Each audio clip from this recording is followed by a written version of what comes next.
Next on the 5 o'clock report. This is going to be a battle in the courtroom. We have to preach the whole gospel. We don't need to be ashamed of it. We got to teach his death, burial, resurrection, and God will bless it. It's disheartening to see them pull out and leave rural Pennsylvania at a loss. Be the role model as a parent. Don't drive distracted. Now, let's go to the newsroom. Good afternoon and welcome to the broadcast. I'm Family Life News anchor Sarah Harnish. Handling Harvard. The fight between the Ivy League University and President Trump is escalating. Today, Donald Trump asked federal agencies to cancel their contracts with the college after cutting or freezing nearly $3 billion in aid to the school. Harvard students are up in arms. We've all condemned it. It doesn't really make sense, but then also is a broader question of academic freedom and what it means to be in higher education in a democratic country. Harvard's President Alan Garber had this to say to NPR over the holiday weekend. We need to be firm in our commitments to what we stand for. And what we stand for, I believe, is education, pursuit of the truth, helping to educate people for better futures. Fox legal analyst Jonathan Turley says this isn't about academic freedom or democracy. It's about the harassment of Jewish students on campus, and it needs to stop. Harvard does not necessarily have the support of the public on this. This is a university that is hardly the paragon of tolerance. Leo Terrell is head of the Department of Justice Task Force to combat anti-Semitism. How do we get here? Because we have tolerated anti-Semitism for the last 4 years. The Trump administration, he's not going to tolerate it. He's going to eliminate it. The case is now in court. The next hearing set for this Thursday. This is going to be a battle in the courtroom. If it goes all the way to the Supreme Court, Trump is going to do that. But we're going to have to file these lawsuits. We're going to have to take the money away. In southern Gaza, a U.S.-backed group opened an aid center today and chaos ensued. The Israeli military fired warning shots to try to break up the crowds. CBS's Linda Gradstein. Israel imposed a blockade more than 2 months ago, and so no aid has been coming in, and there's been increasing malnutrition, and people are desperate. So thousands, some people say tens of thousands of Palestinians just overran the distribution center. A king in Canada, King Charles, opened the Canadian Parliament today with a speech widely viewed as a show of support in the face of President Trump's statement to make Canada the 51st state. All Canadians can give themselves far more than any foreign power on any continent can ever take away. Charles saying there need be no angst. Democracy, pluralism, the rule of law, self-determination, and freedom are values which Canadians hold dear, and ones which the government is determined to protect. Trump has said Canadians would have a better life, a lower cost of living, and free military if they annexed to the U.S. President Trump's so-called Big Beautiful Bill is facing an uncertain course as it makes its way through the Senate. Fox's Ryan Schmeltz. Senator Ron Johnson is one of the most vocal GOP voices against the version of the tax and spending bill passed by the House by a single vote. Over the weekend, Johnson said there's enough Republicans to stop the process. Johnson and other fiscal conservatives are concerned that Trump's bill could tack on another $2 trillion to the federal deficit. NPR has filed a lawsuit against the Trump administration. NPR and 3 Colorado public radio stations are suing the Trump administration over an executive order denying NPR and PBS funding approved by Congress. In the suit, NPR argues the order violates the First Amendment. President Trump has called NPR and PBS left-wing propaganda. It is the last day to book a flight on Southwest Airlines without being hit with a fee to check bags. And that's not the only change. CBS's Allison Keyes. It's the flexibility you want. Only at Southwest. But not only has the airline ended its free bag policy after decades, it has also changed its policy on flight credits, which used to be valid forever. Passengers without Southwest-linked credit cards or elite status will pay $35 for the first checked bag and $45 for the second. Also, flight credits issued May 28th or later will expire in 6 months or a year. Decades ago, the Reverend Billy Graham brought the gospel to Cold War Europe in the first Congress on Evangelism in Berlin. The city of Berlin has influenced the world in every field. What a place from which to shout to the world, Christ is the Savior. Today, his son, the Reverend Franklin Graham, returns to the German capital to begin a major effort to bring the gospel to a new generation of Europeans during the European Congress on Evangelism, with a theme verse of Romans 1:16, which focuses on not being ashamed of the gospel of Christ. He tells CBN, Paul just said, I'm not ashamed of it. This is what I believe. This is what I stand for. So we have to preach the whole gospel. We don't need to be ashamed of it. We got to teach his death, burial, resurrection, and God will bless it. More than 1,000 pastors and ministry leaders from 55 nations and territories are expected to attend the 4-day gathering in Germany. Still to come on the 5 o'clock report, Walmart gets sued by New York. A later trial for the man accused of setting the governor's mansion on fire. And the fireworks industry is booming. We'll take you inside after weather with Kevin Williams. Here is your Family Life regional weather forecast for the night tonight. We'll find clouds thickening up a bit. There will be a couple of showers reaching parts of Pennsylvania. New York State will stay dry. Low temperatures ranging mostly upper 40s and 50s. Then for tomorrow, showers will overspread the region from south to north during the course of the day, without reaching parts of northern and central New York until late. Be cooler than today was, high in the 60s. Cloud with some showers on Thursday. High temperature 60s to near 70. Thank you, Kevin. Checking the stories making news where you live across New York and Pennsylvania. The New York State Attorney General Tish James just fined Walmart for selling a realistic-looking toy gun. Walmart not in trouble for stocking them in stores, but people ordered them online through third-party sellers, and they ship from out of state to the Empire State. James says it's a violation of a state law from 2022, and the superstore will now pay a $14,000 fine.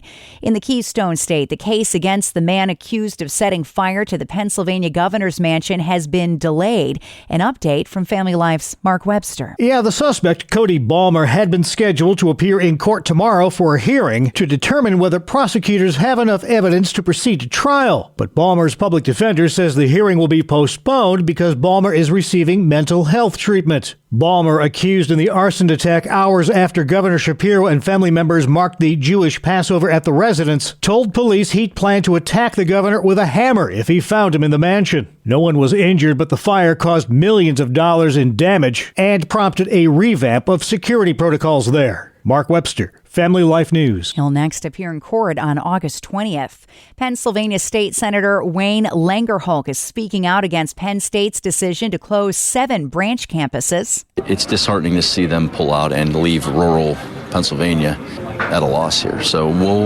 we will meet the challenges that this presents. The Republican politician is concerned about what the closures will mean for higher education in rural Pennsylvania. We've been in talks and will continue to talk with any entity that believes in rural Pennsylvania and wants to invest. And we have incredible people in this region. We have incredible work ethic. We have incredible knowledge. We have incredible drive. The 7 Penn State campuses are set to close after the spring 2027 semester. We're now in what is infamously known as the 100 deadliest days. It's that period between Memorial Day and Labor Day when traffic accidents are at their highest rate of any time during the year. New York State Police spokesman James O'Callaghan has the following advice to parents of teenage drivers. Be the role model as a parent. Don't drive distracted. Don't drive intoxicated. Have that talk with your kids because they are behind the wheel of your car. And obviously we want a fun summer, right? We waited all this time and you don't want to spend it at the funeral home or doing something devastating like that. AAA says during the summer months, there's a 14% increase in fatal accidents involving teenagers. And one holiday down, the next already on deck. With Memorial Day behind us, fireworks stands in Pennsylvania are looking ahead to the 4th of July. This past weekend was the first major test of how fireworks sales will go in the Keystone State. Jeff Cassidy is with Keystone Fireworks. Memorial Day is very important. It does kind of give us an indication of what 4th of July is going to be like. And if 4th of July is anything like this weekend, we're expecting a very good 4th of July. This year's a typical fireworks year, but next year is America's 250th birthday. The Keystone team planning to go out with a bang, bigger than ever. After the 4th of July, we're going to be doing our yearly inventory, and that's when we're really going to start looking at things and planning for next year. Next at 5, Hometown Heroes. Our own Mark Webster takes you straight to camp, Bald Eagle Camp near Lock Haven, Pennsylvania. Here's camp director Laverne Beachy. We're a therapeutic year-round program, and we're here to especially help boys that, just emotionally and behavioral problems primarily. Kids that are just getting in trouble a lot, maybe in school and maybe just at home. We're a year-round program, and we're teaching responsibility, taking responsibility for your actions. And so the way we go about that is we live in a group of 10 boys, 2 counselors in each group, and we're teaching how to do family in a lot of ways. They live in the woods. They build their own campsite. Each campsite would consist of, 10, 11 tents or so. There's tents to sleep in. There's tents that they cook in. There's a wood tent. There's, a variety of tents that serve various purposes. But the responsibility of the boys are to build their campsite and then maintain it. They take care of it. They build the tents. And by taking care of their own campsite, ownership is then built into the program where they obviously care about the things that they build. And so a lot of ownership and as far as just living as a group, we teach that you should come to camp to help yourself and help others. That's why you should come to camp. You have something valuable to teach, and you can learn a lot from other boys your age. Being led by a couple counselors, we have 2 rules at camp. We do everything as a group, and we do it in a good attitude. And any time that we're not doing something as a group, or a boy refuses to help out or is not in a good attitude, the group will circle up and we stand there together, talk about what the issue is, what we're upset about, whatever it might be, and talk about solutions for this problem. And then if there's something to take care of with somebody else, maybe they did something disrespectful or whatever it might have been, we take care of that problem right there. We solve the problem, we get a plan for next time, and we move on. So camp, we're solving problems with each other all the time. These boys, a lot of them have been to counseling centers and through therapies and different things, which, have their place, but there's something about living in the woods and being together as a group. Counseling is happening, but we're kind of living life, and we're living life as a family. We take time to solve our problems. That's one thing we have at camp. We have time.